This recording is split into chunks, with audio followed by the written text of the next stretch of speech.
we rolling deep with the Jets on the rise. A team full of dreams under these bright skies. The world is our stage, we ain't gonna hide. Green and white till we die. Jets worldwide, wide, wide. Johnny Boy and Snowball in the zone. Yeah, we're family here, never alone. Jets worldwide, this is where we shine. A true dedication, victory's our sign. Green and white forever, we in our prime. You know we gon' rise, just give it some time.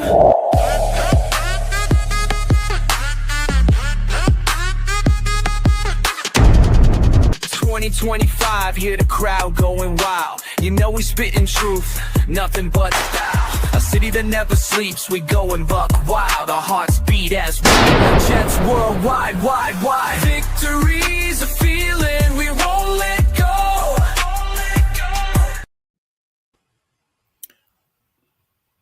Yeah, and then there were us. So, Johnny, you know, it's Friday. Mm-hmm. You always say it's payday, and then the check just goes out the window, right? So, like, I understand. I don't know if today was a payday or not. I have automatic deposit, so it might have happened or it might not have happened. I have no idea. But to the millions watching, yes, and everybody out there in all of Jets worldwide, wide land, it is Friday. You got paid. The New York Mets are playing right now for their playoff lives. We got bills to pay. I have no idea how I'm going to make it. We got a game coming up this Monday. The Jets, what is going on with the Jets? You got Aaron Glenn over here talking about, I have no idea what you mean by the same old Jets. You got Wilkes. You got Tanner. Where is Breece Hall? I don't know what's going on right now, but we do have a individual that's always calm. And when the storm is really, really bad, he knows how to weather it. And I feel like this individual can help us out because it is Friday and it's therapeutic for us. Snowball, thoughts? Yes. Well, I am prepared to introduce this gentleman. Should we give him like boxing style? Like we'll give him the boxing style introduction. Like, you know how I always say like dudes are like 6'5", 6'7", and all that. Like this guy's legit 6'5", 6'7". Okay. So. Okay. Well, listen. Can we? That's the thing in school now, right? 6'7", 6'7". Do your kids do that? I don't know what that is. Your daughter, she doesn't do that. 6'7". No. All right. What's that? Person backstage, have you heard the 6'7" thing? Mm-mm. No. Oh, he has. He's heard it. All right. Yes, he has heard it. All right. Anyway, so we'll do it. I don't know if he's 6'7", but we'll say it anyway. Maybe we'll get more ratings. Maybe people will tune in, like if 6'7" appears in the transcript. So maybe the kids will tune in. Hi, kids. All right. So listen, maybe my kids from school will turn in. All right. So anyway, hailing from Long Island, New York at 6'7". I don't know his weight, and it really doesn't matter because he's always sitting and you can't see him stand up anyway. He is the reigning champion of sports broadcasting from the New York area, especially on YouTube. He has his own channel. We'll name the channel when he comes on. Coming in. His name is Matt O'Leary. I'm ready to run through a brick wall after that intro. I love it. Oh, yeah. Thank you, guys. Unfortunately, I know what 6'7" is, Snowball, because I taught a summer program for high school students at the college that I work at sometimes. Okay. And they kept saying it. I was like, you guys got to explain this one to me. Yeah. So I'm glad that it's penetrated your life as well here, Snowball. Oh, it has always penetrated my life. It's only a select few students who actually say it all the time. And I just hit him back with 11, 12. I hit him with, 99, 100. So whatever. They're like, you always ruin it. And I'm like, well, that's my job. I'm an adult and I ruin things that are fun for you. So as a teacher, you're welcome.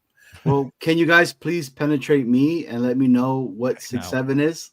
Well, listen, it's nice knowing you, Matt. For the next hour, you and I will be talking.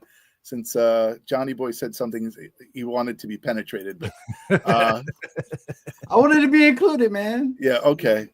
It's a thing. It's from a song. Ah, It's a line okay. from a song. It's a Okay. line from a song, and us old geezers have no idea what they're talking about. So, well, they think we have no idea, but Yeah, I found out the other day what capping means. I oh was like, yeah, they were like, stop the cap. I'm oh like, yeah, what's wrong with my hat? Like, I don't understand. What are you yeah. talking about? I get a lot of this too, like clock it, clock it.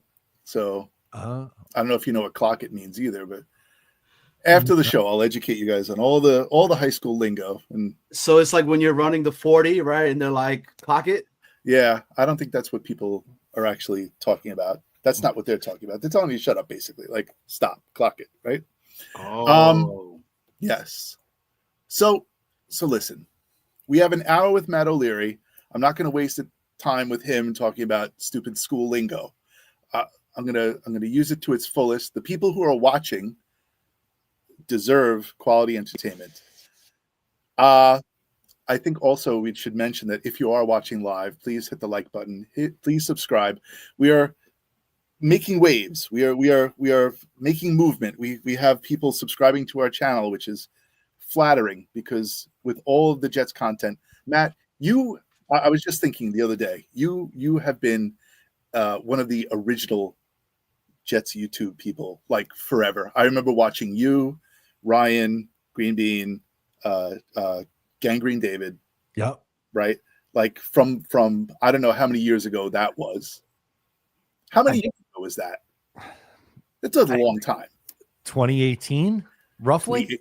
Yeah, right? somewhere around then, I would say. Yeah. I mean, I started watching you then, right? I started watching you at that point.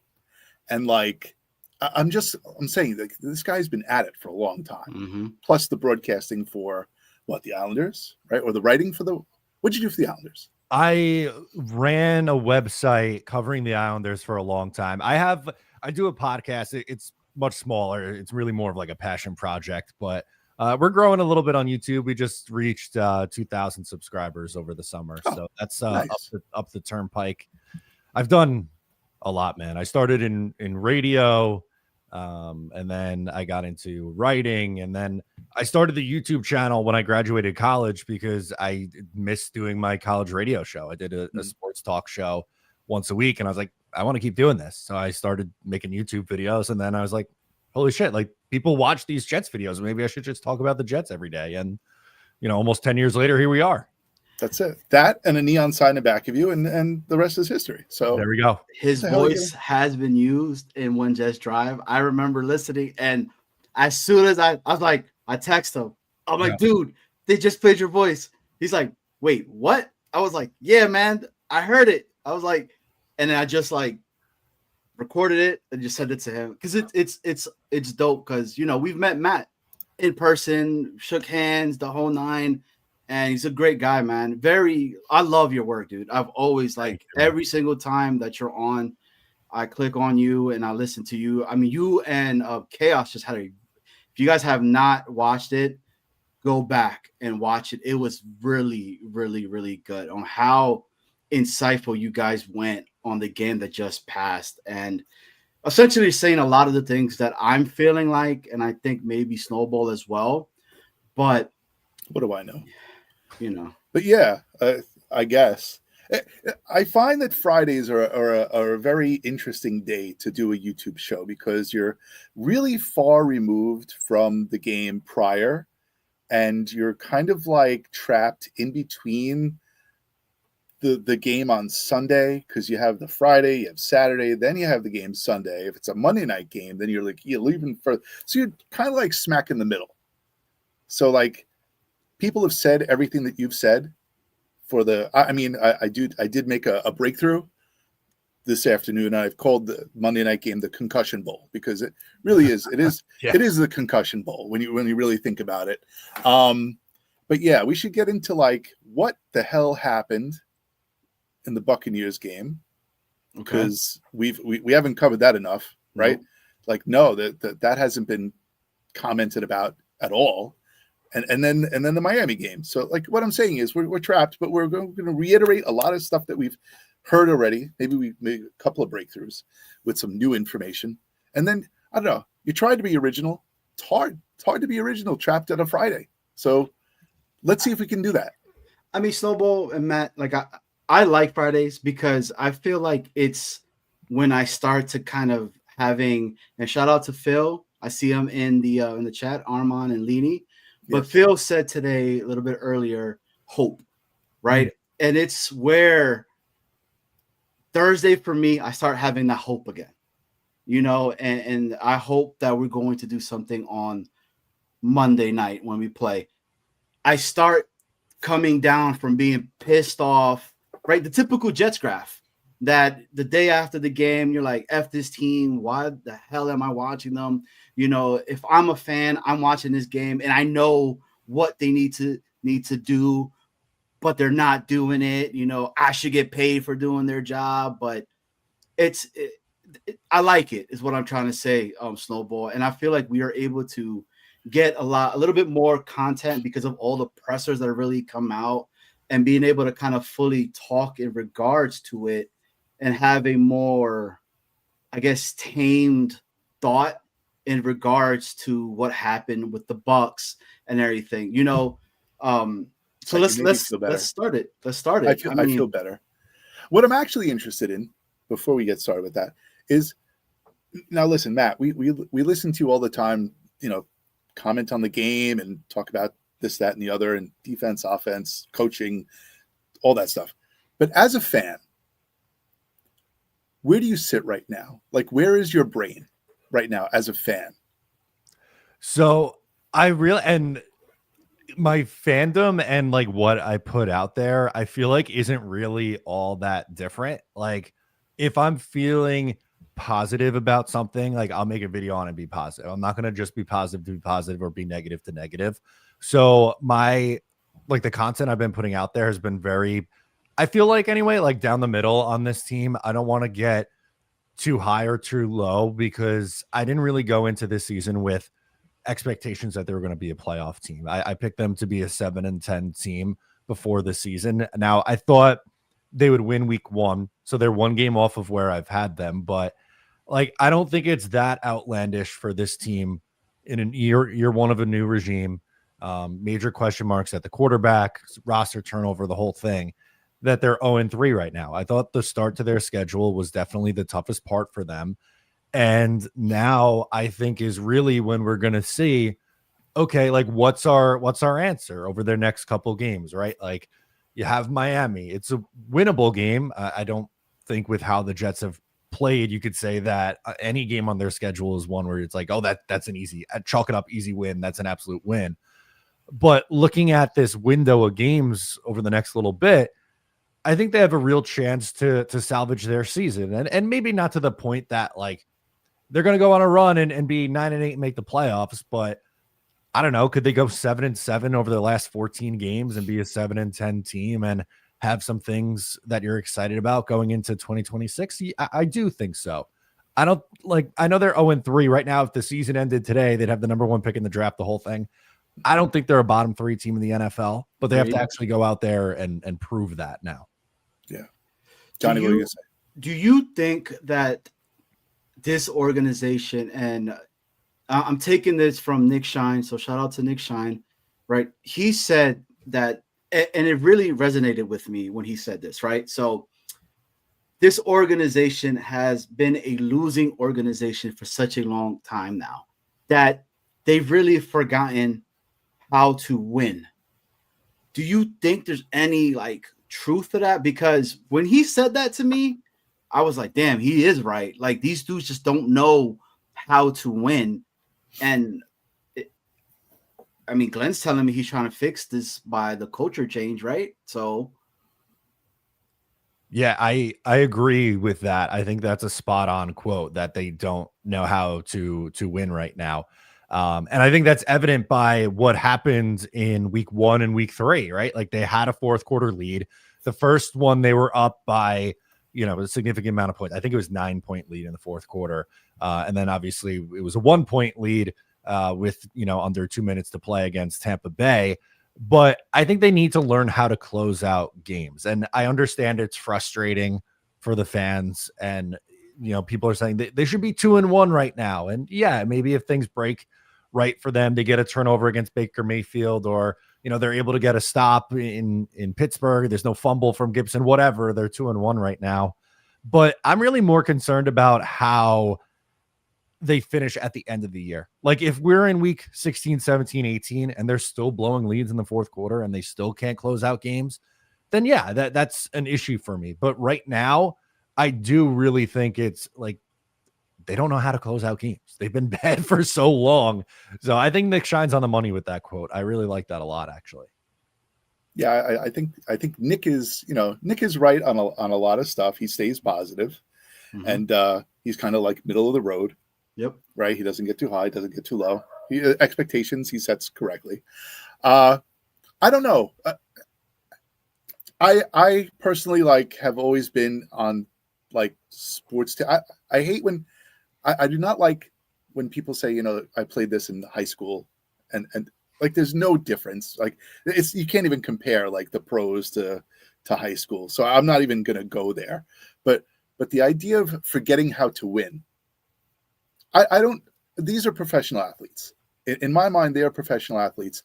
In the combine, there are fractions of a second that differentiate players, right? A quarter of an inch in jumping, a wingspan of this much compared to this much. They're all very close in that. I think what the difference is, it's here, right? It's in your head, right? I mean, that's the thing that really is the difference between the winners and the losers, is the mentality. And when Coach Glenn says that he's going to change the culture, right, and make these guys winners, right, it's convincing them to win. And like Matt, like you said before, week one we were winning, and then we forgot how to win at the end. I don't. Part of me doesn't want to buy it, and then part of me does want to buy it. It's just. And coaching and all that stuff. Again, I did not play high school or college football, but and play calling is completely, foreign to me. I don't know. I watch the games. I see how they set up. We watch the coverages. We kind of diagnose those things. Yeah. But it still comes down to execution by the players. That's a great call out. I was going to say, I think they're linked. Like you were talking about the mental side. I think that's part of the equation to they have to learn how to win. Because think of someone like Quinnen Williams. He's been here since 2019. All they've done is lose since then.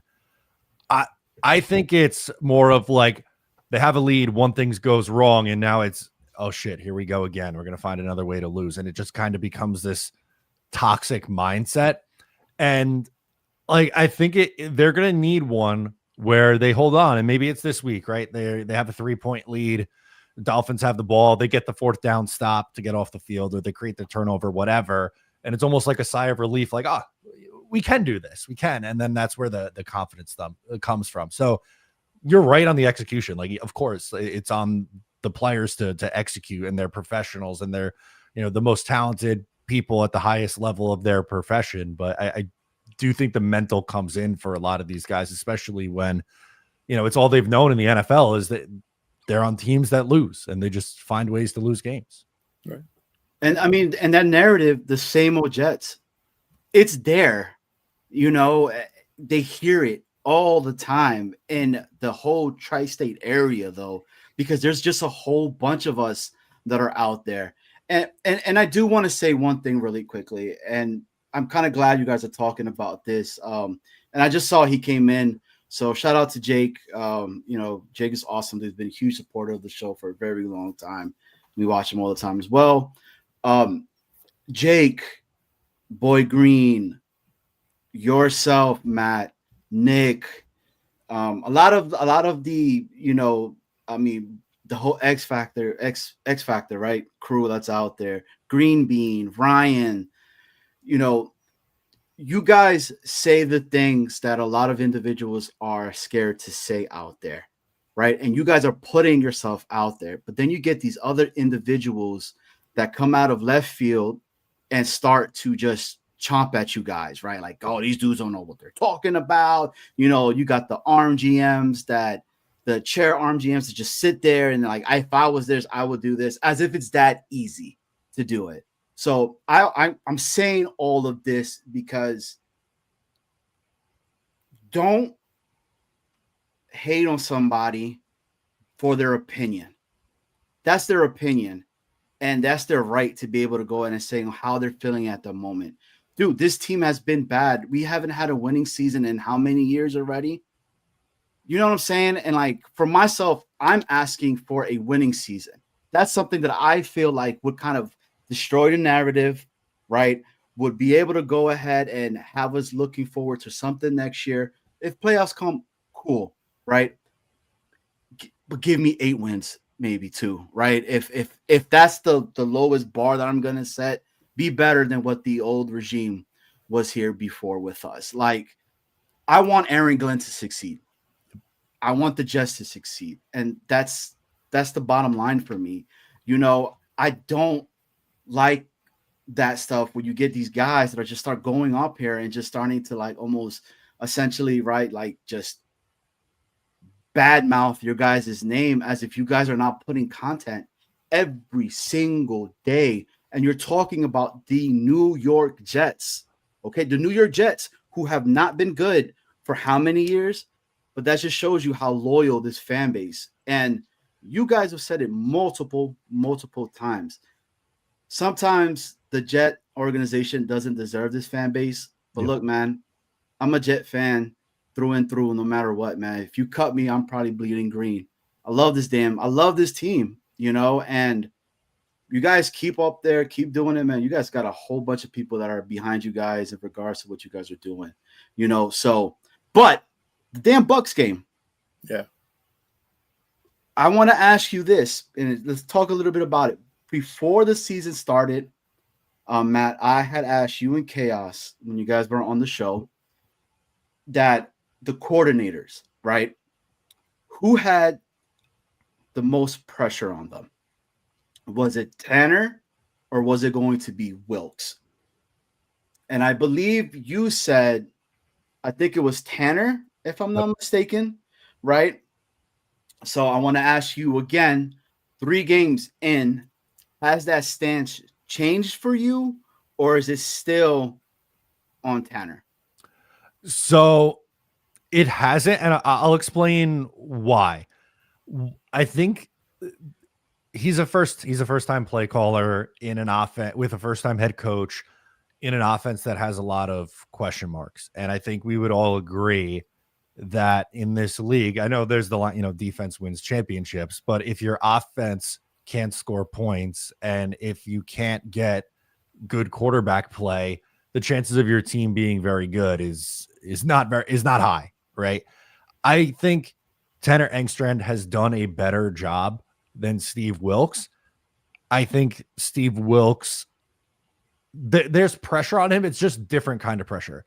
It's because he hasn't been performing this year, and there's, you know, talks of maybe Aaron Glenn taking over play calling or them changing up the scheme. And I think he needs to improve, and I think he needs to be better. But in terms of a pressure standpoint, I think because of how important offense is in this league at this point, I still think the most important thing is Engstrand. And even like if you want to go a step further into potentially next year, like there's a very realistic possibility that the Jets are drafting a quarterback in 2026. All eyes are going to be on the offensive coordinator going, hey, can you be the guy who develops a quarterback and finally lands a franchise quarterback for the Jets? So I would still say it's Engstrand just because of how important the offense has been or is really in today's NFL, even though I think Steve Wilkes has done a worse job and is in more danger of losing his job after the season than Engstrand. I know that's kind of like backwards thinking, but I just think it's really because of the importance of offense in today's league that there's still more pressure and eyeballs on Engstrand than there is Wilkes. I don't know if that made sense to you guys, but it did in my head. It does. Well, listen, compared to years past, right? So far, Tanner Engstrand has been averaging 23 points per game. So where we were before, we were in Le Chateau Bow Wow, right? We were like, we were in the doghouse. We weren't scoring points in games. And all of a sudden, here comes Tanner Engstrand, and he's averaging like 23 points a game. Remember we said last year, right? Was it with was it the year? Was it last year or the year before? We were just like, oh, Aaron Rodgers, when he scores above, 20 points a game, his record, he wins 80% of the games, blah, blah, blah, all this stuff. Right? The year before. Okay. Now we're sitting 23 points, right? We're averaging 23 points a game now, and we're 0-3. So, where's the logic? There is no logic. It's the Jets, right? It's us, and it happens. So, I don't know. Well, I don't know where I'm going with this point, but what I'm saying is we're 0-3, and there, so there. But going on to the Wilks conversation, right? So, and with Tanner, I've been battling this in between on who, not essentially who has to blame more, right? But at what point do we start keeping accountable the players themselves? Because if you look at some of the play calling and schemes that Wilks has called for the defense, he has put them in good positions, right? But it's just been the lack of communications amongst the linebacking core, amongst the secondary itself. That is, so for example, there's this one play in my mind, right, where you have Quincy, right, moving to the right to cover this area over here, and then Stevens is kicking forward to take care of the flat. But then I see Quincy and Stevens both go in there, and then the tight end comes in, and it's a giant first down on third and I think it was 12 or something. The play calling was there, but the communication amongst Stevens and Quincy wasn't there, where they went to one person instead of staying disciplined in Quincy and staying home where he should have been at, and I think it was Blewett from Jets X Factor that he really had a really good breakdown of a lot of the defensive plays that were there. And it was a lot of bad angles, a lot of bad tackling, over pursuing, so at some point for me, I'm like, is it really on Wilkes though? Or is it the actual players themselves, I think, trying to do too much and not truly trusting each other because it's still all brand new? Yeah, that's a good point. I do think that part of it is execution. And you bring up the great, that play in particular is a really good example of it, because I can't tell you how many times you feel like you're watching and the linebackers, I compare it to when 5-year-olds play soccer and they all just run towards the ball. There's no rhyme or reason. They're just let's follow the ball. It felt like that's how the Jets play defense. There's no stay in your lane, gap integrity from your edge rushers. None of that. It's all right. We're all just going to kind of go and follow the ball. And they're not being taught that. It's something the players fix themselves. And I noticed it with the linebackers. I think it's an issue with the safeties. I think, for a lot of the corners, it could be an issue too. And I think part of it is just that their personnel isn't good enough right now. I think they need, another off season of free agency and a strong draft to fill in some of their holes. They have a lot of top end talent on their defense, like Will McDonald, obviously really good player. Sauce Gardner, really good player. Jamie and Sherwood and Michael Carter should be good players, but aren't playing up to their potential right now. Their depth beyond that, they can't really survive injuries. Jermaine Johnson gets banged up, misses a couple of weeks. You have to start Michael Clemens, and he's been horrible, right? Quincy Williams gets hurt. Marcelino Mercury-Ball gets hurt, and your fifth rounder, who really shouldn't be playing anything other than special teams, is going to be starting next to Jamie and Sherwood, right? Mauingoa. So I think part of it is just roster issues too, where they don't have enough depth yet.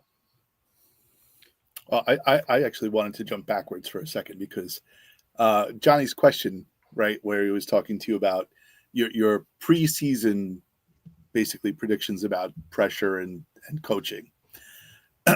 Let's look at Tanner Angstrand and let's pull him apart a little bit. You said that the most pressure was on him. So what's your assessment? I know it's only 3 games. It's a very small sample size. But how goes it for him so far? Your opinion? Yeah, I think he's been solid. I wouldn't go as far to say he's been great. I don't think he's been horrible. I think the Pittsburgh game was a fantastic debut. I thought the offense was really cooking, and I nitpicked a couple things, like some of the play calls on like 4th and short or down on the goal line of the 2-point play, whatever. Mm-hmm. If you watch, I know the offense has struggled for the Buffalo game and most of the Tampa Bay game. They weren't really scoring, but guys are open. It's kind of giving 2022 Mike LaFleur guy vibes, where you watch the tape and like wide receivers are open and the quarterback's just holding on to the ball too long and like not finding it, the receiver. I think that's kind of what we're seeing right now. And if Justin Fields comes back and, a couple of weeks from now really hits his groove, I think there's a chance this offense could look pretty good. So I think he's done a fine job, honestly, so far.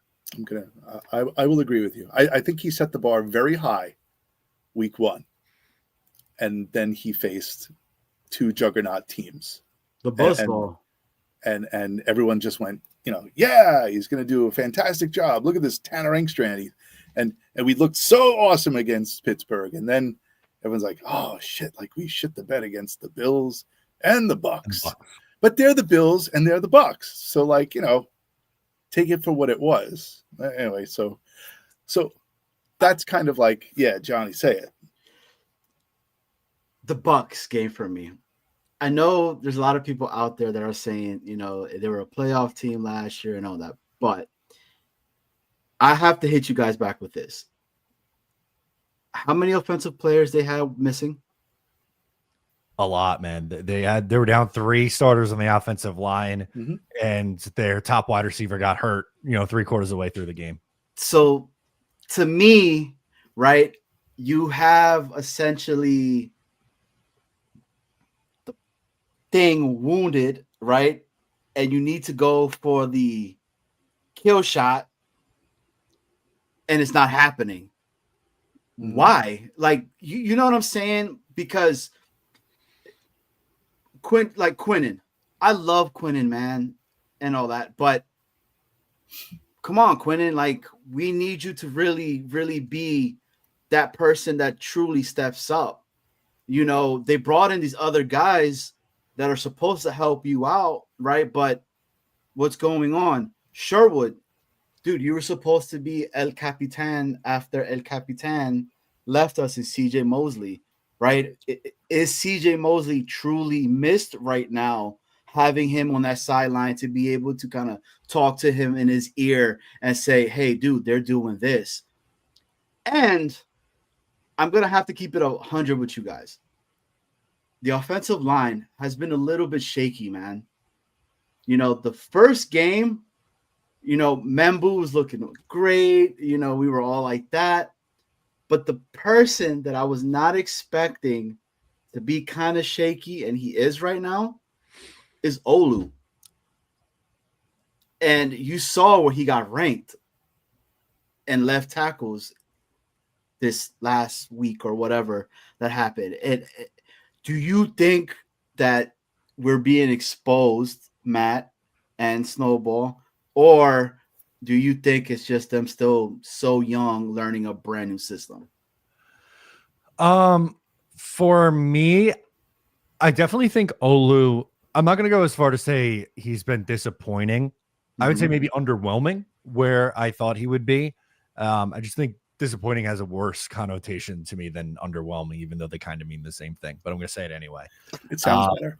It does sound better. It does. So I'm going to say it that way.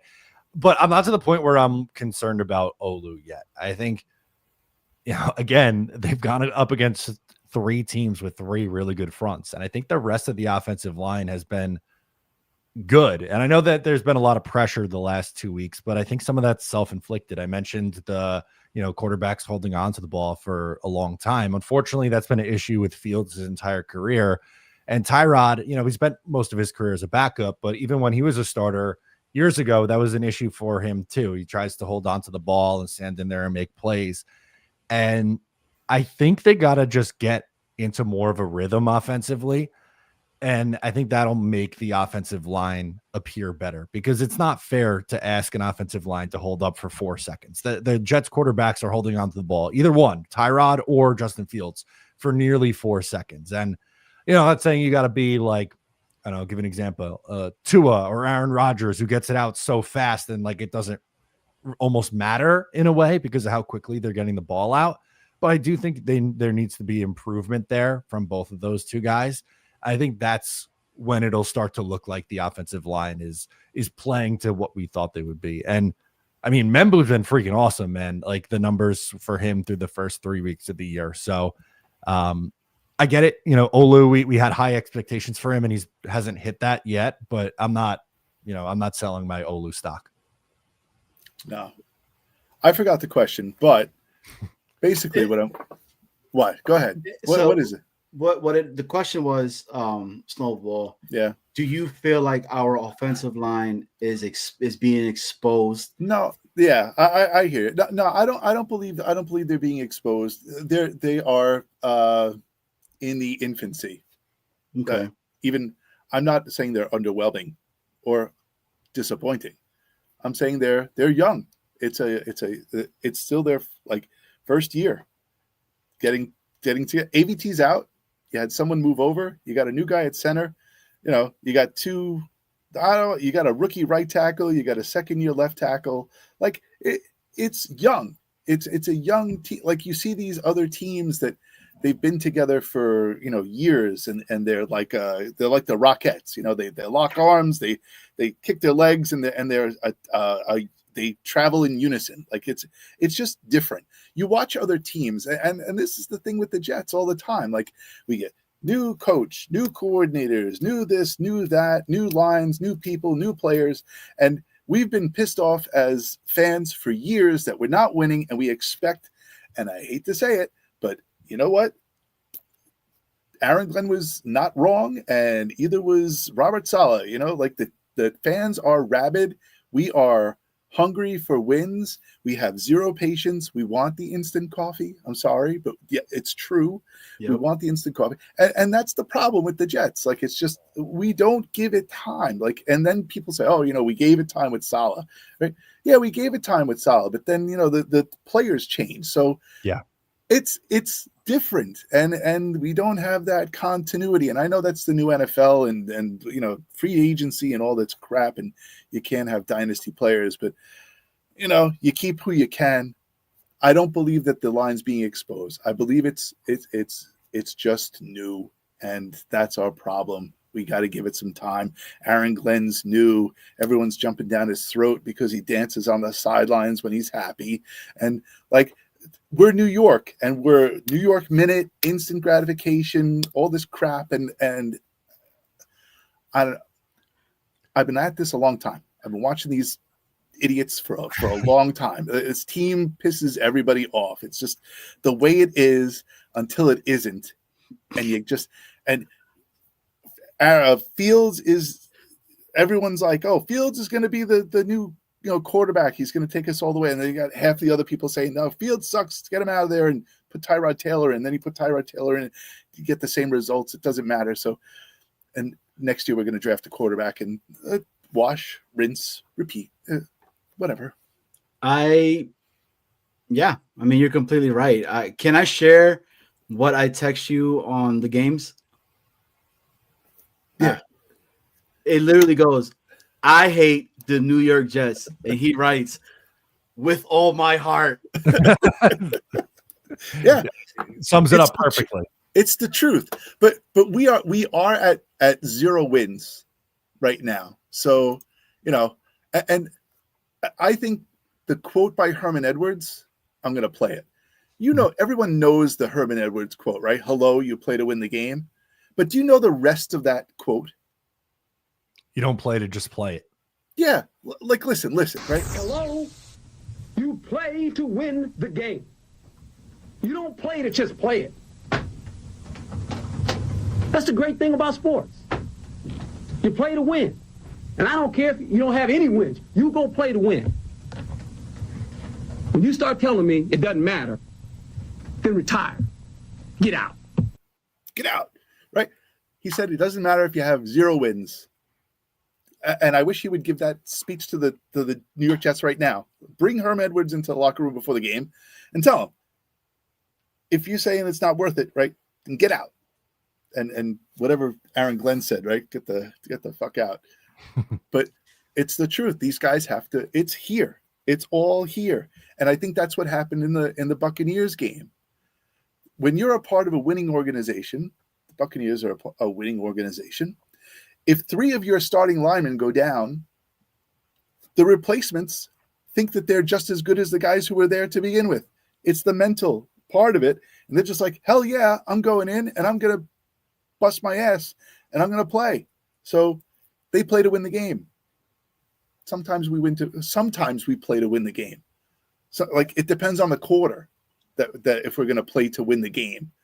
You know, the fourth quarter last week, we played to win the game. And then in the end, we forgot to play to win the game. So whatever. It's a mental thing. These guys are athletes. They're pros. They know what they're doing. Everyone yells at them like they're idiots. No, they practice every day. They go out on the field. They do everything that's possible to win these games. It's their heads. We should IQ tests. I'm sorry. IQ test, get some therapists in there. Maybe Jeremy can go for a visit and just talk to these guys for a few hours. Maybe that'll get them right. I don't know if having Jeremy there would actually get them that might be the wrong guy. Maybe more bipartisan. I don't know, man. I don't know, because I mean, you saw what he said to Ulbrich when he met him. He loved him. All-time quote. That might be my favorite video on the internet ever. I think I am up there with you. I love you, Coach. I love you, Coach. It was so good. So good. Well, you kind of hit it really quickly, and let's just talk about this, and then let's talk about the game that's up and coming on Monday night. So within our fan base right now, we have Aaron Glenn, who's our head coach. If anybody remembers him playing, when he would do something super good, he would celebrate. I remember that from Aaron Glenn. Seeing that when Will McDonald did an incredible play that he almost did again, because people are not talking enough about, he almost blocked that second field goal. He moved from center to the edge and almost got there to block it, just missed it. Okay. But you saw Glenn doing his dance, hyped up, everything. What's your take on that, Matt? Like, did you like seeing that passion, or are you like, I don't want a cheerleader as my coach? And then what he said on his presser about that moment. Yeah, I didn't mind it at all. And of course, because they lost the game, it looks bad, right? Or the optics of it isn't good because, you know, he was celebrating and dancing and then they end up losing the game. And I want my players and I want my coach to celebrate a big moment. Like Glenn, he's looking for his first win in the NFL as a head coach. That's an emotional moment for anyone. And we got more information as the week went on. The special teams coordinator, Chris Banjo, spoke today and was essentially saying, like, yeah, we practiced that play during the week and it worked for Will McDonald. So they came up with this idea for Will McDonald. They practiced it all week. He got close to blocking, field goals a couple times throughout the game.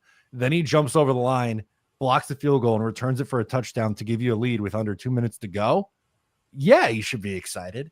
And also, too, it was a point that I've, made on Sunday and then again throughout the week. If we're mad at Robert Saleh for not showing any emotion, how can we possibly be mad at Aaron Glenn when now he's showing emotion? And I think how he spoke about this throughout the week when he was asked about it, Aaron Glenn, he's number one said, I'm just trying to be myself, which I want my coach to be authentic to who they are. And two, he's like, these guys need someone to believe in them.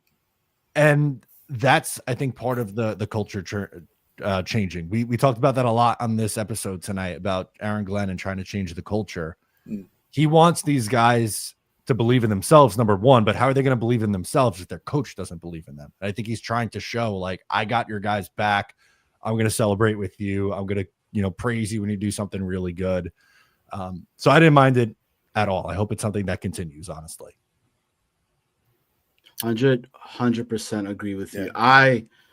In that moment, I'm literally on the flight coming back from my vacation with my family. My wife and I are legit watching the game on our phone, right? As this play goes on, and it's dead silent inside the plane. Like, my kids are asleep, right?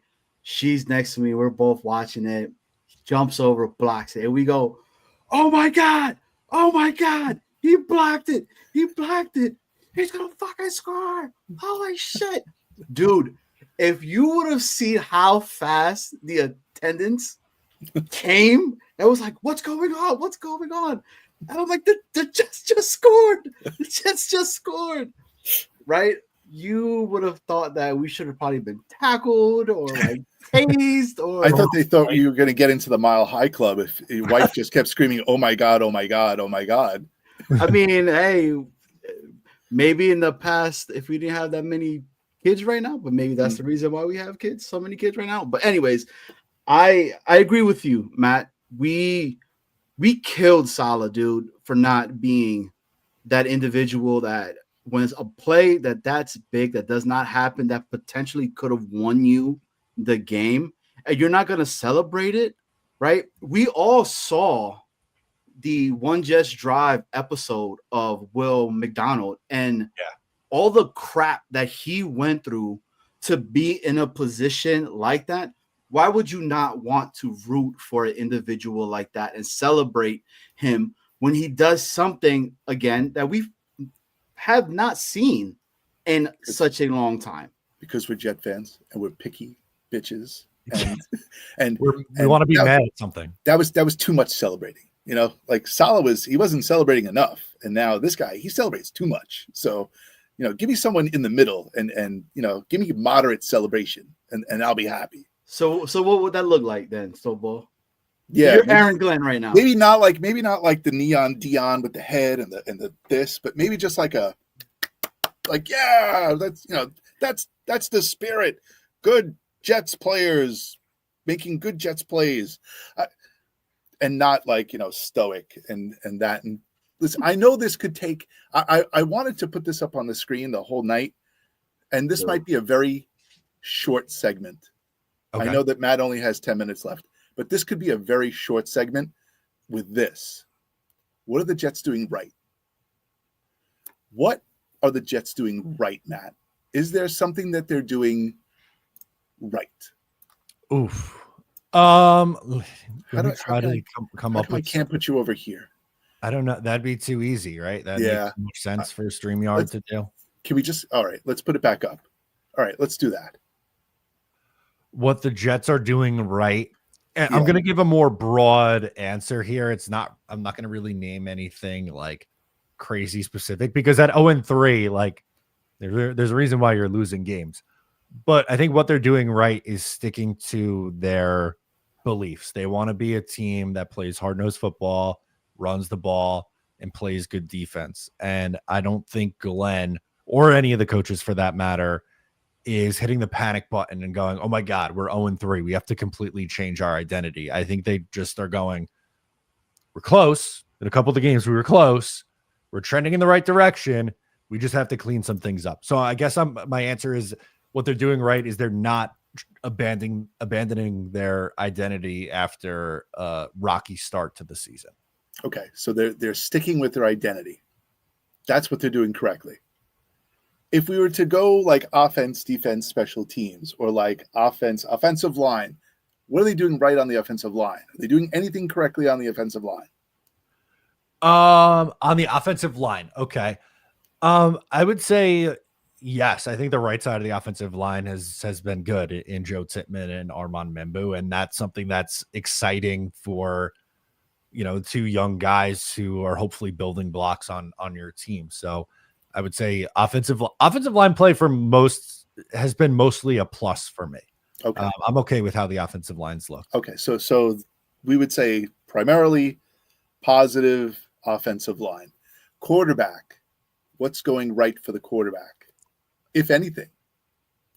When he's confident, he's good. I don't think he was very confident against the Bills. I think he's with Justin Fields. Unfortunately, when something goes wrong, I think it spirals for him. It's very hard for him to be like, oh shit, bad throw or whatever. Let me get back on track here. Like first drive of the game, he misses Garrett Wilson, and it just felt like that was it. He was just off the rest of the day. Took the plug out of the toilet. And that was exactly. And that was it. Yeah. But I think when he's confident, and maybe that's just, scheming a couple of easy throws for him early in the game and getting him in a rhythm. Mm-hmm. I think he's a solid player. We saw it against Pittsburgh. He was very accurate, and he used his legs and scored 3 touchdowns. We saw it work last week when they went up tempo in the fourth quarter, although it was Tyrod Taylor. But if they went up tempo with Justin Fields, we'll talk about that later. But later in the next 8 minutes, we'll talk about that. Defensively, defensive line. Are they doing anything correct on the defensive line? Is there anything going right on the defensive line? Yes, I think the interior defensive line has been very good. I think Quinnen has had a strong first 3 games, and I think Harrison Phillips and Juwan Briggs have had an immediate impact. And both guys are under contract for next year too. So that's something that they could build on. So I would say the interior defensive line, they are doing that right. Okay. And linebackers, we really can't talk about because there are no linebackers. I mean, there are, but there aren't, right? And Jamie Sherwood hasn't been playing very good. So I wouldn't put him in the classification of something they're doing right. Something not going right or something going right? So okay. It's not going right. Secondary, like backfield, safeties, corners. Are you happy with Sauce so far? I think he needs to be better. I thought he was awesome in week 1. The last 2 weeks have been a little bit of a problem for him. Do you think that's been teams scheming against him, or do you think that's his overall mental preparation for the game? Are they doing Sauce dirty? No, I don't necessarily think they're doing Sauce dirty, or I don't think it's a mental. Oh, I guess maybe you could say it's just some mental mistakes. Like the example I think of is Josh Allen gets hurt, misses a couple plays against the Jets in week 2. Yes. Mitch Trubisky comes in and immediately torches him. Yeah, right. Like that's something that can't happen, right? Yeah. Like I and whatever the issue was for him in coverage, I'm sorry, like that can't happen. And the size of the cojones on Mitch Trubisky to come in and fire the ball at the best corner in the NFL and torch him must have made him sleep well that night. For sure. For sure. Safeties? They're having trouble. Are they doing things right? Yeah, I think Malachi Moore's looked okay. Like he got his first start against Tampa Bay, and I didn't notice him, and that's kind of a good thing for a safety. I feel like you're really only noticing that if they make big plays, you're going to notice them, and that would be more of a positive. But I feel like a lot of times when you're noticing a safety, it's like 50-yard bomb hit over their head, and there wasn't anything of that. I thought he tackled fine, like there wasn't any obvious missed tackles. So him kind of just being anonymous, I think is fine for a 4th-round rookie in his first start. I think that goes for all players, right? If you're not hearing their name, then they're doing their job correctly. Yeah. I say that about students all the time too. I said, for a month into school and I don't know your name, take it as a positive because it means you're doing the right thing. So, all right. So that was our segment of, are they doing it right? What are the Jets doing? What are the Jets doing right? All right. Now driving me crazy. I know that for sure. Can we go back to this or this? I don't know. I feel like a guest. You want to be up top? I don't know. Anyway, no Diddy. So what was I going to say? Oh, we have a lot of comments now. We have a lot of people in the chat. All right. We only have 4 minutes left. Yep. You want to do our flight plan to victory for the Miami game? Yeah. Should we go around the horn? Yeah. Let's get into that, guys. So this segment right here, we're going to talk a little bit about our thoughts and what we think are the 5 keys to be able to actually win the game this upcoming Monday against the divisional rival in the team that I hate the most in our division, which is the ugly Miami Dolphins. I cannot stand that. I do not like the movie Ace Ventura because they featured the Dolphins in that movie. Bad Boys, when they kind of brought in Dan Marino, I was like, I might not watch this anymore, But so yeah, so we're gonna go around the horn. Do you want music for this? Always. Should we play background music? Always. Yeah.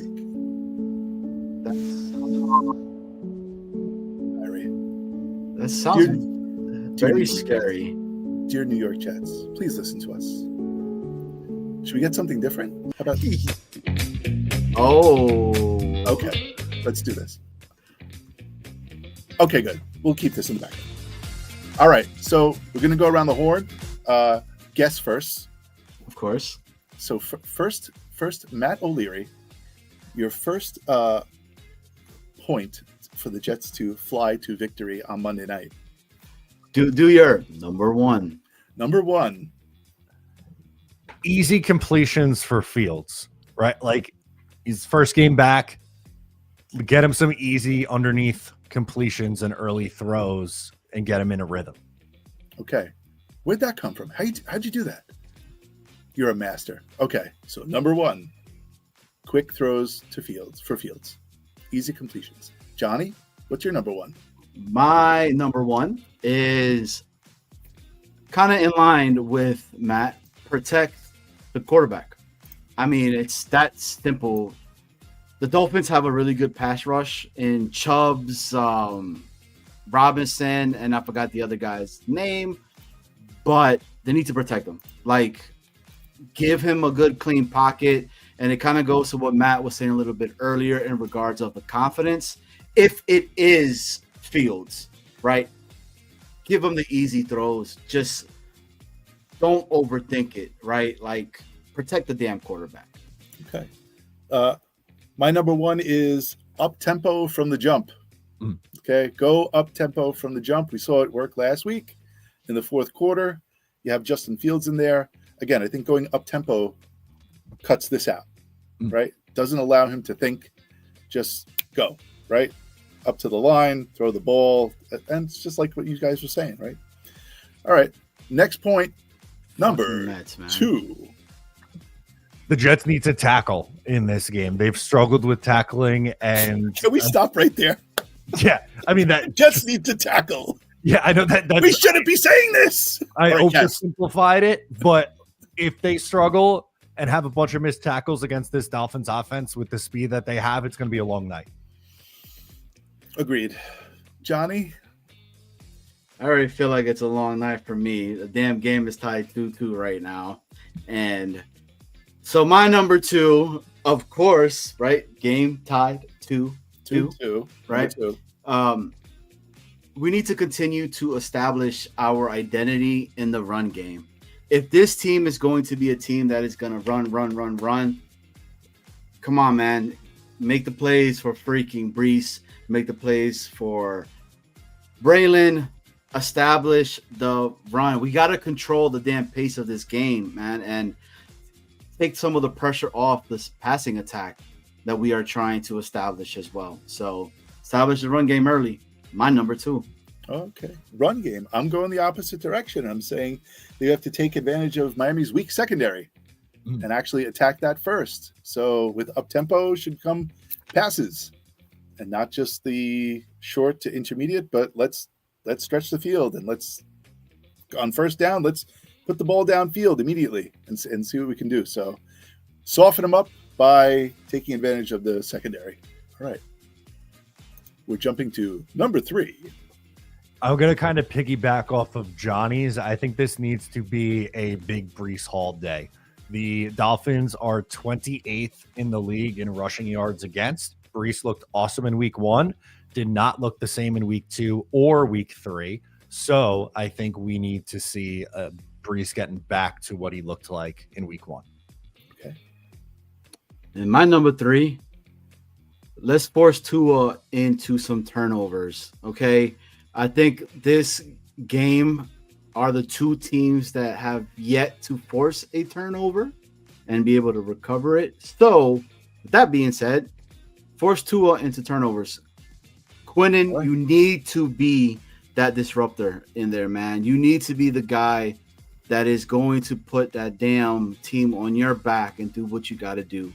You know, let us feed on Zach Wilson, okay? Let Sauce get his interceptions against Zach Wilson because Tua's out of the game, and they had to put the guy that is going to continue to keep dirting a lot of these balls. So number 3, force Tua into turnovers. Okay. I'm gonna keep going with the passing game because I think people are expecting us to run. Right? Miami is expecting us to be a running attack. So by using the pass early, we'll set up the run. So I'm going to say use the pass to set up the run. That's my number 3. Use pass to set up the run. Quick passes, set up the run. Weaken the secondary. Push them back. That will make Brees, Braylon, and maybe Isaiah Davis more effective during the game. Number 4. I think me and Johnny are on the same page tonight. My number 4 is win the turnover battle. That doesn't necessarily have to be a Tua interception. It can be, but I think they need to come out in plus territory on turnovers. Hell yeah. My number 4, very simple. You heard it. They asked Aaron Glenn this week about Garrett Wilson and stating, you know, with him getting the ball fed to him, blah, blah, blah. Keep feeding Garrett Wilson. They put him in the slot, and you put him in that place, and you saw what he did. Get this man the ball, and everything else will be a lot easier. Give it to your playmaker in Garrett Wilson. Okay. Number 4. Number 4 for me is Tyreek Hill. Put many people on Tyreek Hill. Put 2 people on Tyreek Hill. Put 3 people on Tyreek Hill. Do not try to cover him with one person. Bracket him all night long, like Lionel Richie would sing. All night long, all night long. Hell yeah. All right. Number 5. My 5th and final is that the pressure needs to get home. They had only 1 sack against the Tampa Bay Buccaneers against a beat-up offensive line. The Dolphins' offensive line is also banged up. They need to get home more than just once. Okay. My number 5, very simple, very easy. Win the damn game. Simple as that. Yes, the Dolphins are typically good at home, but recently they suck in primetime games. They've struggled in primetime games. We need to go ahead and win this damn game. Both teams are desperate. The Jets need to take advantage of that desperation of the Dolphins and capitalize in regards to them making some type of freaking mistake. Don't let it be us, is what I'm trying to say. Make sure, let them make the mistake, and we win the damn game that way. My number 5 is Jalen Waddle. This is Sauce Gardner. Sauce Gardner, this is Jalen Waddle. Shake hands and hold hands the whole night. So I think that's another key to victory is Sauce. If you want to be on a receiver, mirror Jalen Waddle. That's all. Done. All right. So those are our 5 keys to victory, our flight plan to victory for the New York Jets. I want to thank Matt O'Leary for coming in. We really appreciate it. He gave us an hour and 6 minutes. So we have to pay him 6 minutes of overtime, Johnny. So I'm expecting you to cover that expense. Great. The things I got to do to make some money. Yeah. On the house. How about that? Just Hey, guys. Hey All guys, right. if you guys see me on the corner in Virginia Beach Boulevard, Please throw me some not that money that makes that, Jingle jangle. jangle sound, right? No. Just make the stuff that crunches up, okay? But Okay. real quick, Matt, I have to ask this because this is one of our guys. Big shout out to Rich. Happy late birthday, brother. He's been a giant supporter of the actual show.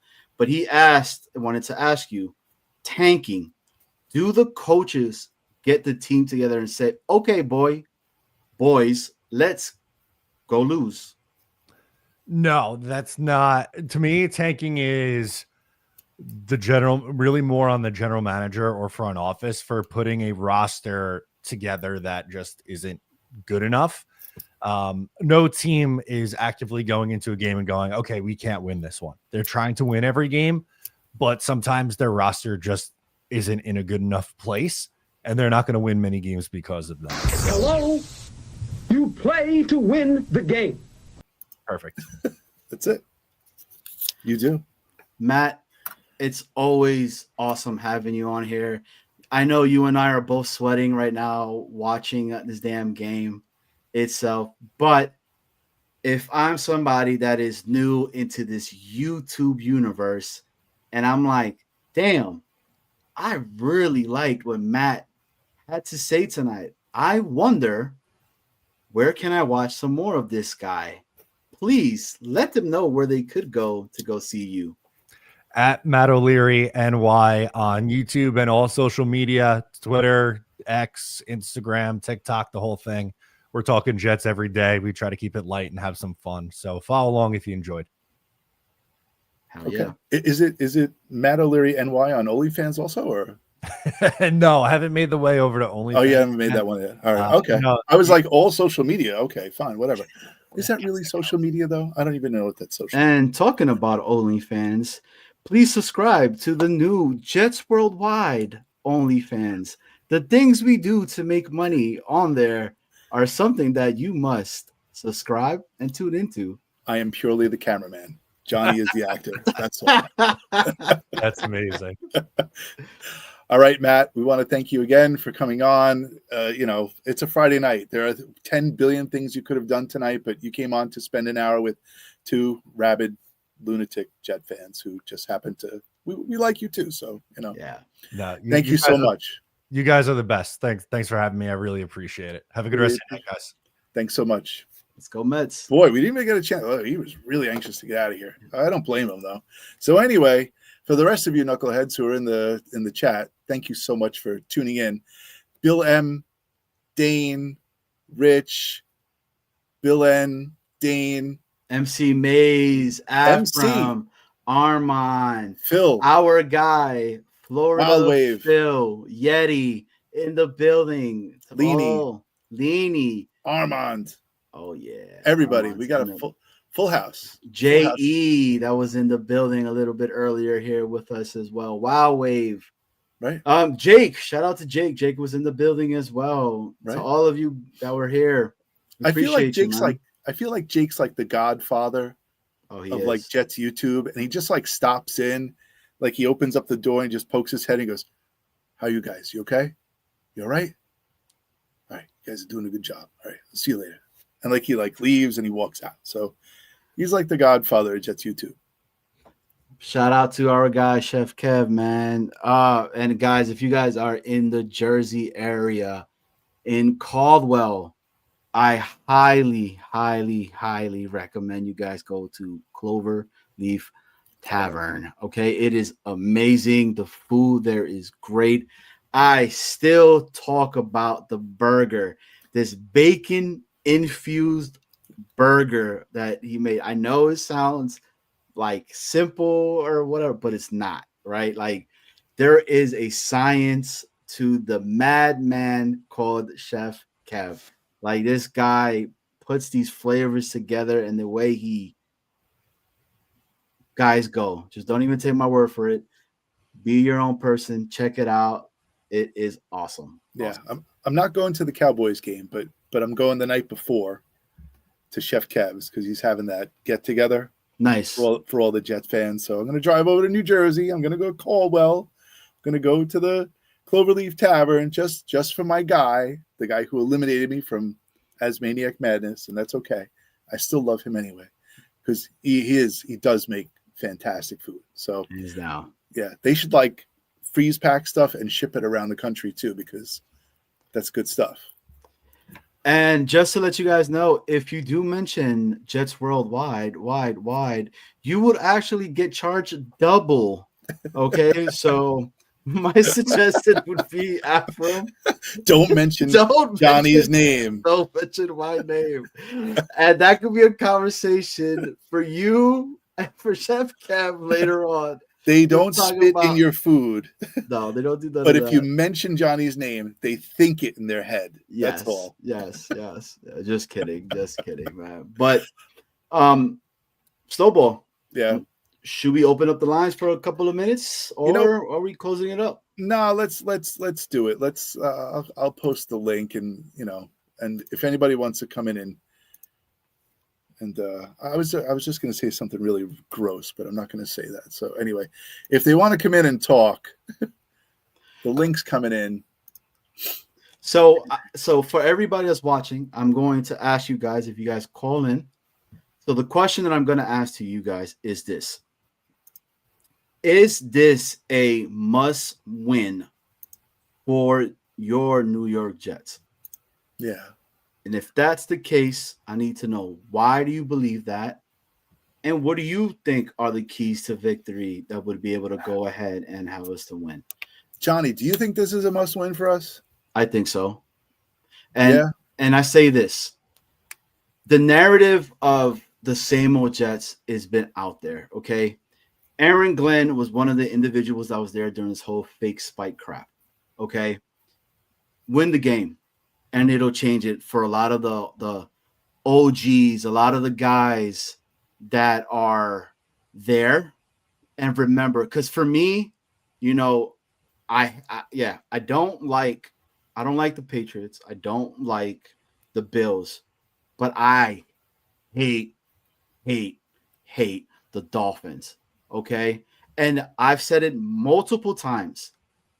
The only person that I believe that could fix our gangrene, the New York Jets, is this man.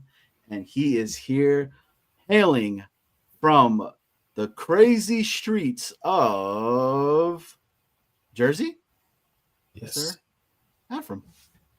I can't fix this team. You can't fix this team? No. It's easy to fix. They're easy.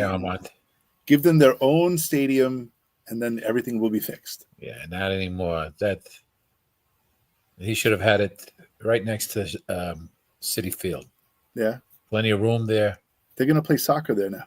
Yeah. Do you like soccer? Me? Yeah, you like soccer? No. No? I'm not a soccer guy. My brother and my nephew are.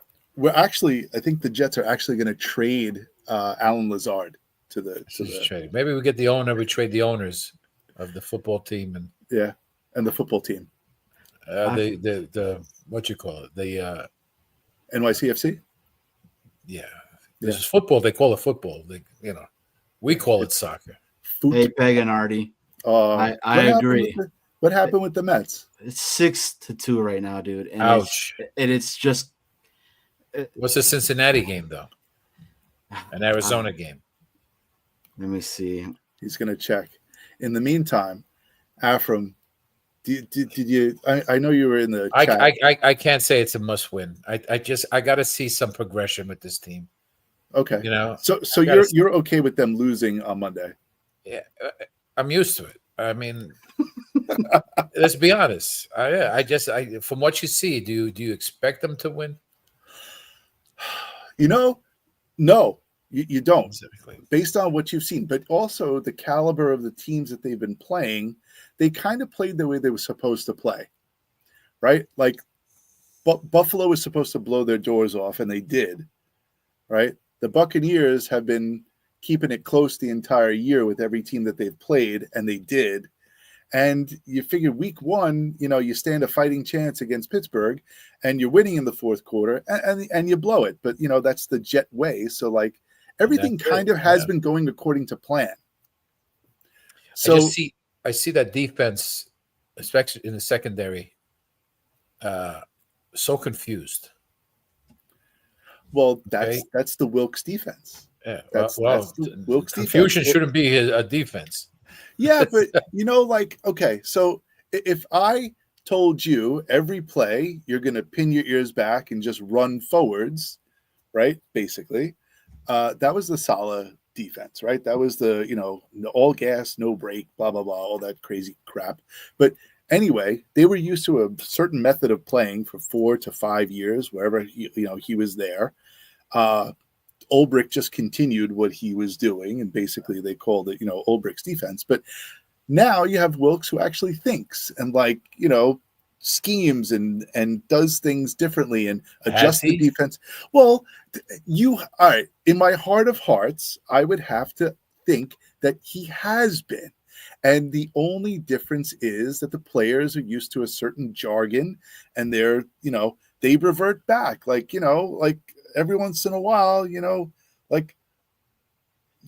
go back to the way you're used to doing things, and it comes at the most inopportune times for our defense.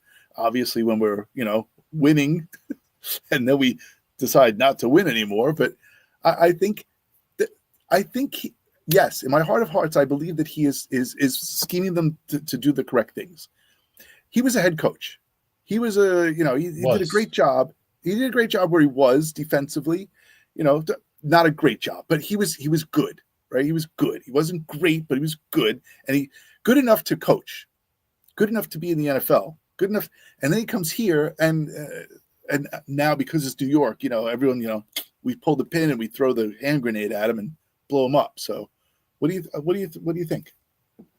I got to see it because right now, 3 games in, I haven't seen it. Yeah, and I see the same play, and it's disheartening to see. You got guys that are playing hard, but it's just a handful of guys. And it shouldn't be that way. Yeah. Okay. Quinnen's playing well, but he can't do it himself. McDonald is playing well now because with Jermaine out, it's hard because Clemens ain't going to do it for you. No. Phillips is doing well. Phillips is doing well. He's filling the gap. He's playing the middle. O-line is holding steady. Mm-hmm. Then all of a sudden, no tight ends. Yeah. Why no passing to Brees on the outside? Yeah. Where's Jelani Woods? Yeah. Where is he? Maybe Jelani just came in, so maybe it's taking him time to figure out the offense. Maybe we'll give it that. Where's Smart? Where is Smart? Where's Smart?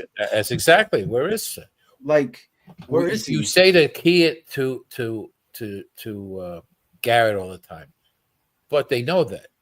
Mm-hmm. So why aren't you spreading the ball? Yeah, like you did. Got to spread the ball because then they have to figure out who we're going to cover at this point.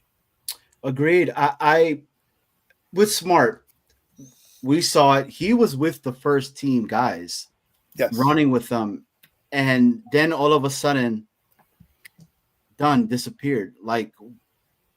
I don't understand what's going on. How come the usage of the tight ends are not being utilized as much as I thought they were going to be used?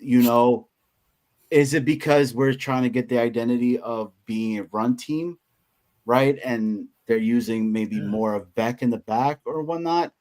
I don't know. I just don't get it, man.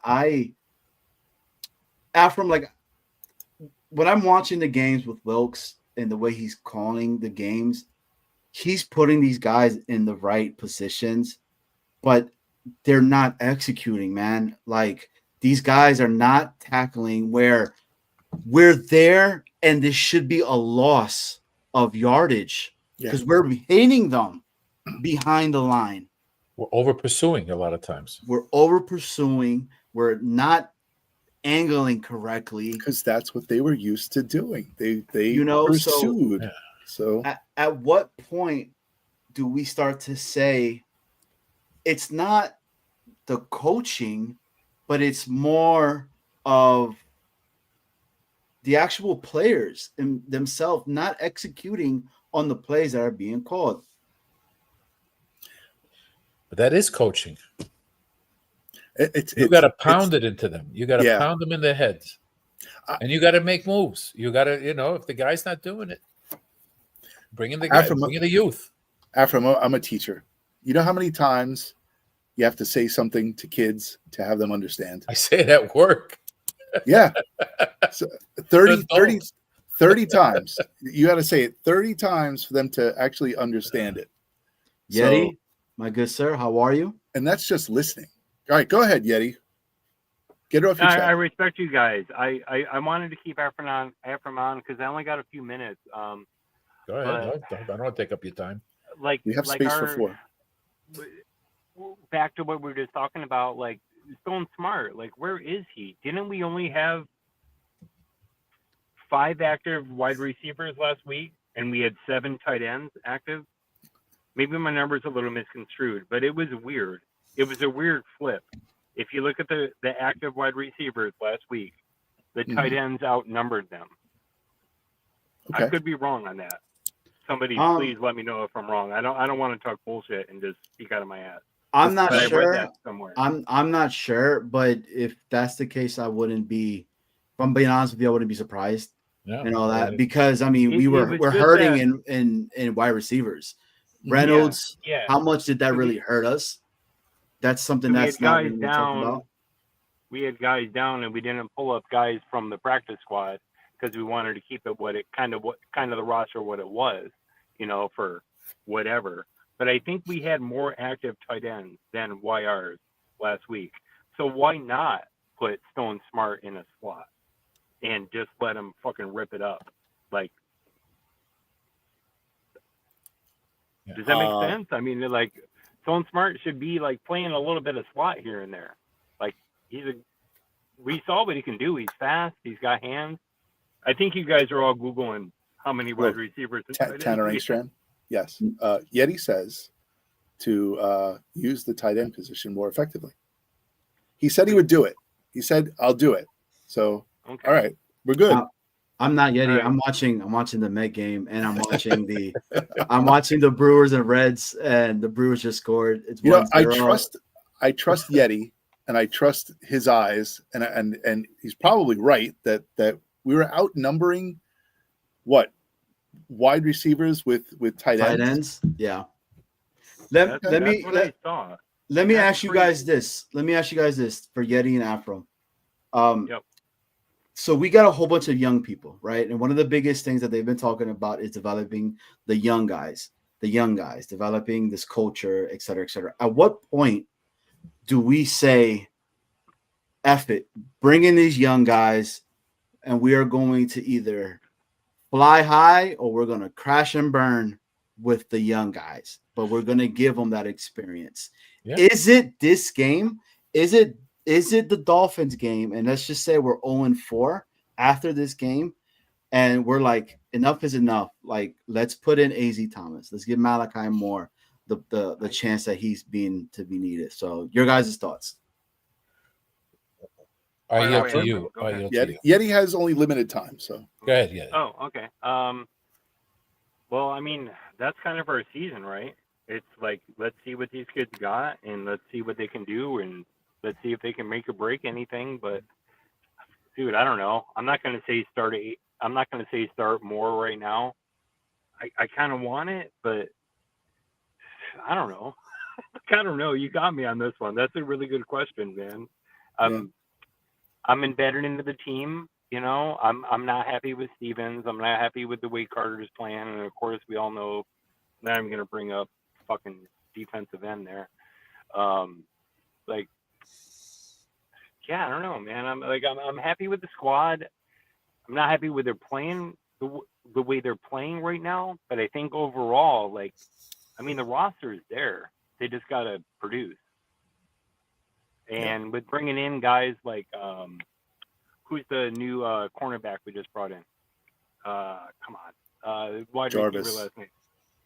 Jarvis Brownlee. Yeah, Brownlee. Like, maybe bringing him in. That's a good call. obviously we needed some help there. So we'll see what happens. But yeah, I don't know. I'm positive. Was that your question? Maybe I. Yeah. Do we I play didn't the know. new guys? Do you play the youngins?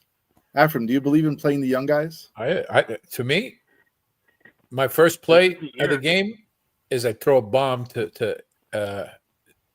Arian Smith? Throw Yeah. it, even if you have to throw it over his head. Threaten them. Sure. Threaten them. Yeah. Let them know But we're here's not how you afraid to do throw it deep. Warning You shots? set it up as an RPO. You Yeah. set it up as a one Exactly. play, and Just boom, let them bang, see. fake, Let fake, them fake, see him boom. pass them. Let him see him beat their secondary. Forget about the throw. If he makes it, beautiful. If he doesn't, he throws over it, fine. But let them see that this guy can get past your secondary. Make them think. What are we going to do now? Because this guy's beating our secondary. They'll start playing back more, right? Maybe on that leaves you Right. leaves you space in the front there. Mhm. This you gotta start thinking a little bit. You just gotta start. Maybe We can't play from behind. That's the worst thing we're gonna have. If we play 100%. from behind. 100%. We have to Maybe- control the maybe open ball up- and we have to run. But we can't just run. open up Taylor a little. Yeah. I mean, Maybe it would be open up nice. Taylor a little. Or That's Beck. the- That's what I typed. Where's Beck? Where has he been? What's going on with that guy? He's been there. Yeah, he's been in there. He's on the roster every game and he's in plays. But Yeah. where is he? What's his production? I think he has one catch. He has one catch, but he's been trying to lead block for our running backs. It's just, again, We don't know if they're getting open either. We don't see the Correct. film. Yeah. well, no. See, that's the thing. they are getting They open. are getting open, Afro. Yeah. So they're not seeing him. Yeah, they They're, are. they're Or holding. focused on one guy. That's what's going on. And what was going on too is because if you watch that game, you see Tyrod holding the ball on. He's holding the ball very lengthy, right? Where he shouldn't be and all that. Now, I think it needs to be better adjustments because you saw it going into third and fourth where they started giving more slants in, right? The check downs were going a lot more, bing, getting bing. stuff, boom, boom, boom, boom. That's been needed. Now, there's been a lot of people that have been saying that, in typical Todd Bowles fashion, Todd Bowles went ahead and he, took essentially a little bit his foot off the gas itself and all that. But I didn't see that. He was still blitzing all the way into the fourth and everything. Well, It's just that we were starting to get the ball out a lot quicker, and you were seeing Tyrod extend the actual pocket itself. He made the pocket a lot bigger in other places and then was throwing the ball. yeah, and Bart Scott, I was listening to him. He said it took the Jets 3 quarters to figure out the same play that was being that blitz that was coming in on the left Yeah. side. Yeah. I saw the same thing. Yeah. I Right. saw that. It should have been a What Bart quick was saying. pass Yeah. as they come in. He would have a slot, and you would have. Yeah, when the corners were blitzing, he should have thrown it Exactly. quick. And the fact that I've heard it several times this week that they said that basically play 5 wide, right? Like receivers, just so that everyone's spread out on the field, so they can concentrate in one area or roll the pocket. We have a mobile quarterback. Roll the pocket, chop the field in half, and kind of Right. let him concentrate on half the field. So it's not. Again, it's easy to say in theory, but it's very hard to Hell do yeah. in execution. I can't believe I convinced myself to go to this game Monday night. Did Are you kidding me? did That's they awesome. Hell did yeah. he name who's the quarterback? No, but No. he did say that they did Fields. say that he was full participant today, that now they need a outside doctor to fully clear him and everything. That's the other thing with Fields too, that not many people know, is that he has epilepsy. And I wonder how much of that came to effect with the concussion of itself, so because look, that's one of the biggest reasons why I like Fields. He's been such a huge advocate for individuals that have epilepsy, and he's always been in the front line saying, do not let this essentially define you, because you can become something and you can be at a pro level. Look what I'm doing and things like that. So, but again, how much of that has really come to affect the actual, or is it just Aaron Glenn, really going ahead and not showing his cards to anybody and putting them pretty close to him? We'll wait and see. I don't know. I have no expectations whatsoever for this team. So win, lose, draw, it doesn't matter. Again, if I see an ounce of improvement every week, I'm happy.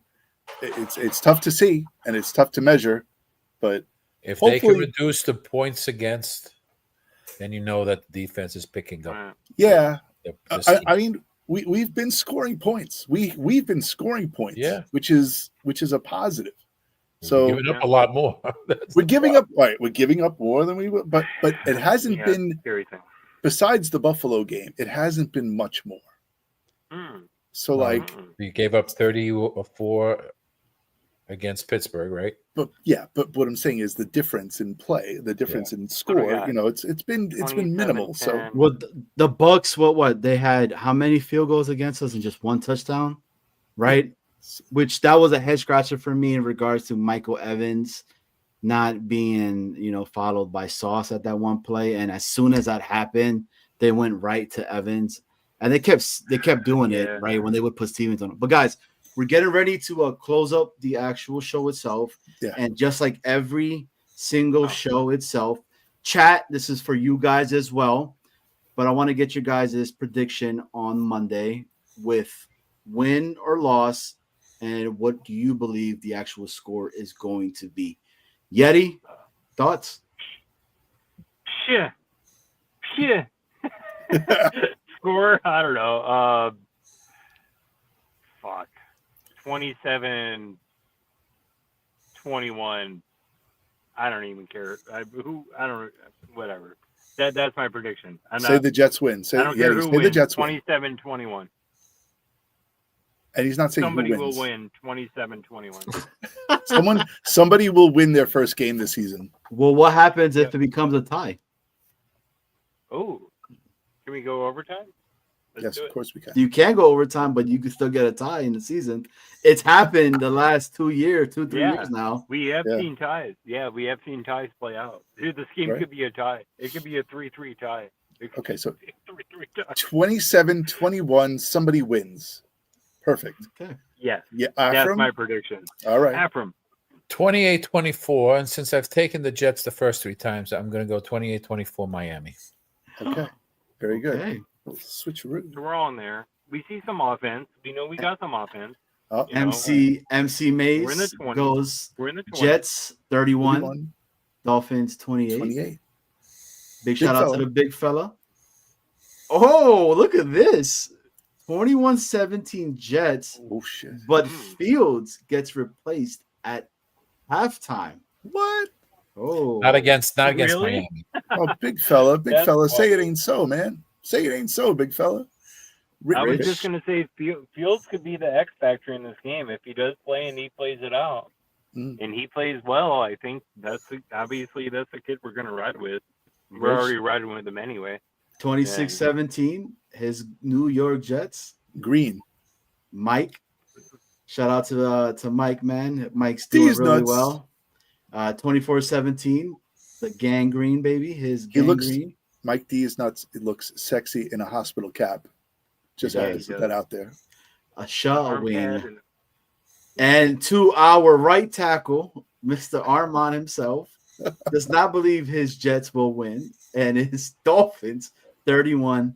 Oh, my God. Besides the Jet game, what game this week are you very interested in watching? What matchup? Oof. Do I have to look at games now? Who plays the Saints? I honestly am really looking. I really want to see how Dart's going to do. That's one of the games I want to see the Colts and the Ravens. Ooh, to see if Danny Dimes is the real deal. How real the Colts defense is. Good call, man. That's a good call. Good call. Yeah. Good call. That is a really good call. See if Danny Dimes is for real. I want to see. I do want to see Dart. I want to see what's going to go on with Dart. now that he's given the reins itself. The game that I really was intrigued by was the Cardinals and the Seahawks game. That was such a good game yesterday. I don't know if you guys saw it. Last second, Oh, yeah. So The burrito. I'm anxious to see how many The burrito how many. uniform. Yes, Darnold's 4-0. the dirty tortilla. yeah, Yeah. Darnold 4-0. I want to see how many. I want to see how many points the Bills actually put on the Saints this week. Like, is it just going to be a destroying machine? Do they put a 50 burger on the Saints? I don't unless the Saints make a lot of mistakes. I don't think they're the type. They didn't do it to us per se, so I don't think they do it to the Saints. No. I don't think they're that type of a team.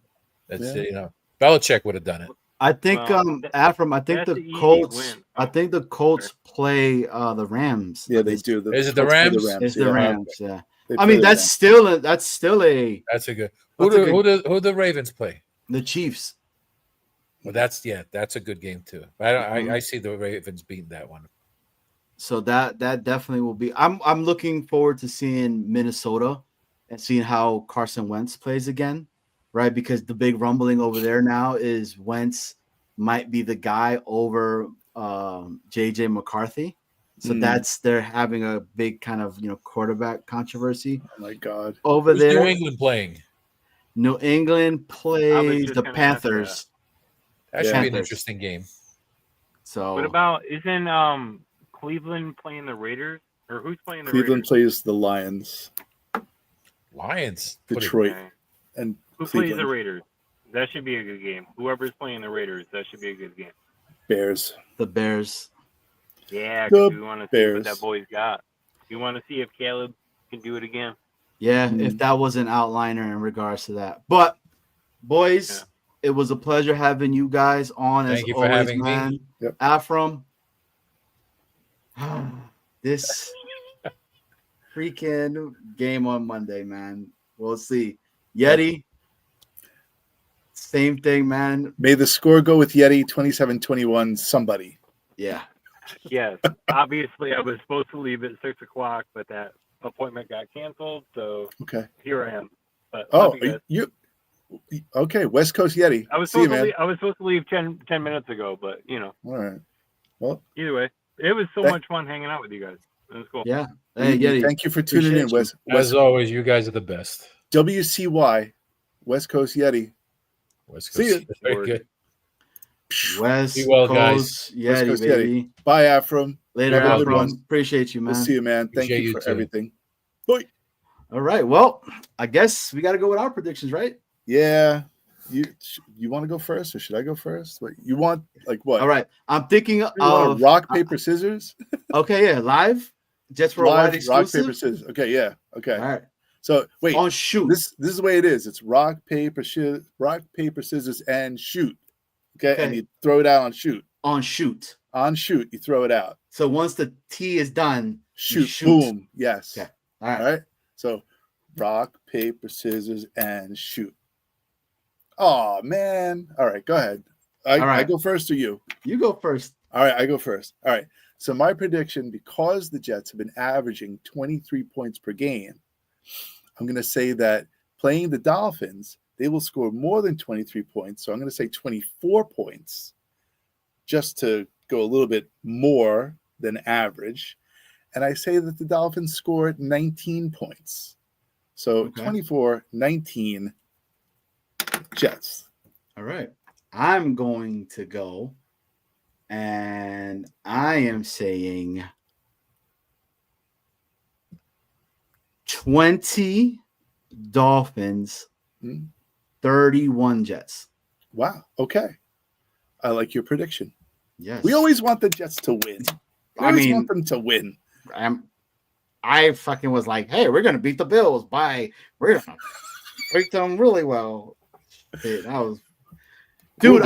was in the beautiful Caribbean of Turks and Caicos with my wife, and we put the kids to sleep.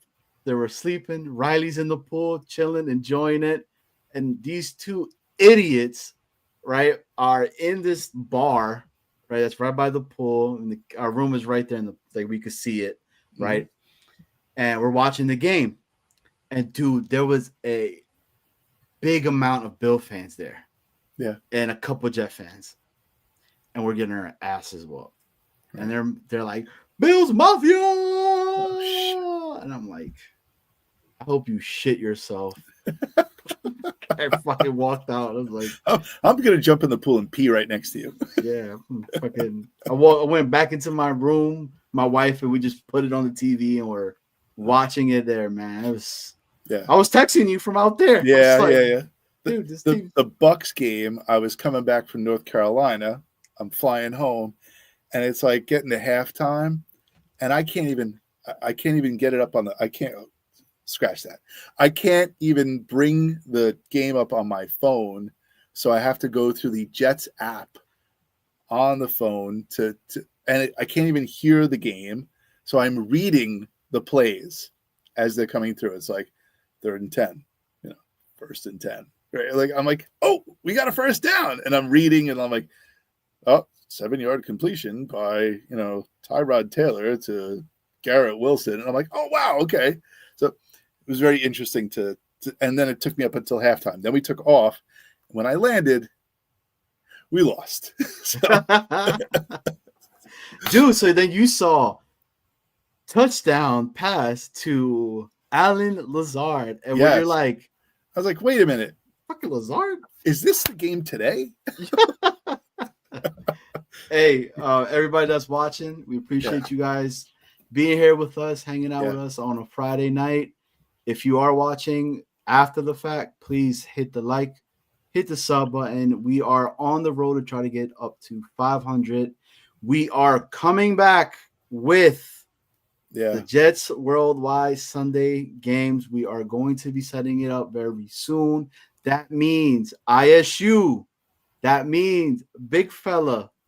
You guys are getting that rematch that occurred before we got off. But I think Can we get Rich on the match game? I would love to have Rich. Can Rich come on the match game? Rich, you know what I would love? Mike D's Nuts, Rich, Chris B. Like, let's get all the MC Mays. Like, let's get all these guys Afram? we've never seen before. Afram, Armand. Yeah, let's get them on. I mean, we've seen them. Incel Allen. I've never seen Incel Allen. Like, who is he? What does he look like? Could they be on the match game? Why not? Let's get Yeti back. And you ask, what is a match game?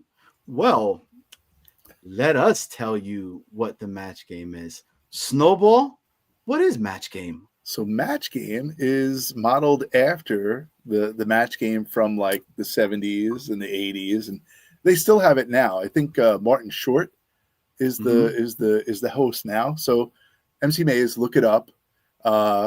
It's not the match game like, oh, you know what though? We should do that too. We should do like this. Anyway, match game is like two people compete against each other, try to match the answers of 6 people who sit on the panel.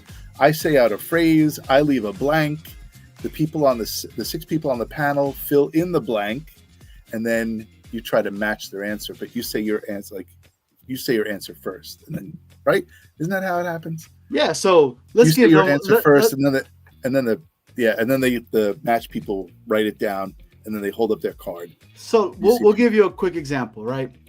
So I'm going to say Michael Clemens is a blank. Michael Clemens is a blank. Mm-hmm. So then you get the contestants and you get the panel that write their answers, and we try to see if they match. So I'm going to write my answer. I'm going to see what Snowball is going to write. I'm going to write my answer. See if we match. Okay. Here we go. I'm writing down my answer. Did you write down yours? Oh, I did.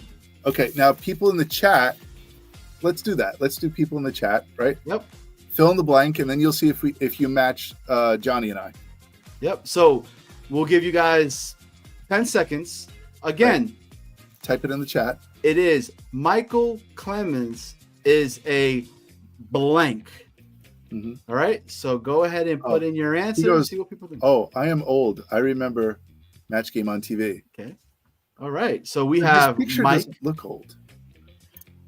I think he is the guy that is on the mirror on the wall. Yeah. Who is the Michael fairest Jackson? one of them all? I'm starting with the man in the mirror. Okay.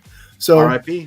the big fella says Michael Clemens is poopy. And Or shit.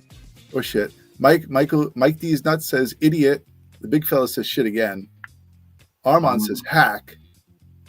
Afram says moron. MC May says I am 57 years old. Oh, and then he says idiot. Mm-hmm. All right. Should we reveal our answer now? Yes. Okay. So on the count of rock, paper, scissors, and shoot.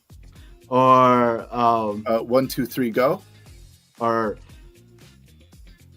Jets family on 3. 1, 2, 3. Jets family. Jets family. All right. Okay, idiot and piece of shit. All right, so yeah. All right, so Mike matched with me. MC I matched with Mays. the big fella. Yeah. So okay, there you go. Those guys get points. They get points. You know what? Maybe this is the new way we'll run it. We'll run it with audience participation, and maybe we'll keep score that way. And the most matches at the end wins a coupon to McDonald's. All right, so I feel like we were having issues trying to keep track of the people that we had dead, and to get the chat there, it's just going to be 20 times harder. You know what though? We can just we'll hire somebody to just go through the chat and keep score. I don't know. We'll do something. Listen, Boomtown does. What did we learn for Nick? So can we just have somebody keep track of points on a? There you go. See, Mike D's nuts. He says it right away. Boom, right? Boom. He could be the guy. Yeah. Boom is gonna flick us off, and he's gonna say, "I think he will too." Yeah, Boom is gonna be like, "Do you know how many shows I'm already doing?" I know. I know. You're right. But guys, maybe Rich could do it. But guys, we are coming back. Yeah. I will be reaching out to a whole bunch of people to get them on board again because it's. That means I have to write questions. Oh yeah, I mean, but I think it'll be easy, right? This time with around. The team now, yeah, with the team the way it is, yeah, it's pretty easy this time. Aaron Glenn's celebration was blank, right? So. Oh, what song should he have danced to? All these, that was a good song. Oh, right? That's a good one. That's a good one, right? Yes, because they've been using that Earth, Wind, and Fire one. Do you remember? I think he should have done the Humpty Dance. Get Charles to do it. He needs a job. Big fella, always coming up with the good ideas, man. Maybe we can get Bobby, Charles, and Chiefs fan. Well, Bobby has been wanting to get back on the show, and he was a really good panelist on the show as well. So we're definitely going to have him come back on the show itself as well. Right. So he was funny on there. Alan was great. Alan was really, really awesome. Of course, we're gonna have to ask Leanie that she was there with us. Genergy, Aurora. We'll come back. We'll come back. So many things have changed since those days. Hey, we're still here though, right? I'll leave it at that. Yes, I will leave it at that though. Oh, the Macarena. Afrin says he should have danced the Macarena. Right? Well, he kind of did put the hands up and. He kind of had the motions of it. Ooh, all right. We got to get Murphy back. Yeah, that's as well. True. Murphy coming back would be good. Have the danger zone here. We are at one point gonna have them boys come over here as well. And they should compete against each other. Which, by the way, they are on tonight, guys. If you guys want more good content of some more New York Jets, they got special guest Woody over there. Go check them out at the Danger Zone. Yeah. Big shout out to them boys over there doing work. We're stepping on their toes right now. Yeah. But with that being said, I feel like we're done. This has been a Friday episode of Jets Worldwide. Smash the like, hit the sub. It is Friday. You got paid, but they all went to bills. So you come on here to have some therapy. I am Johnny Boy. That is Mr. Snowball SB, and we are Jets World Wide. We're out. Go Jets.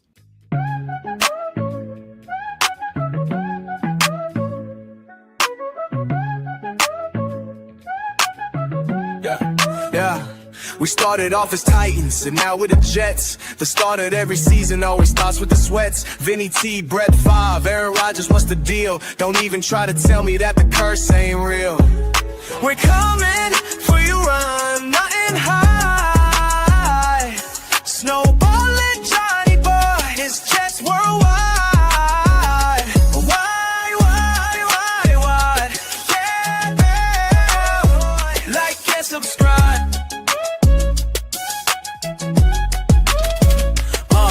But fumble, fail, Mary, choking Fitzpatrick. The end of every season is always tragic. Doug Bryant missed, everybody got pissed. Super Bowl seasons ended with just one twist. 15 years without the playoffs. Is Aaron Glenn legit? We're the friggin' New York Jets and we're built for the shit. We're coming for you, real and high.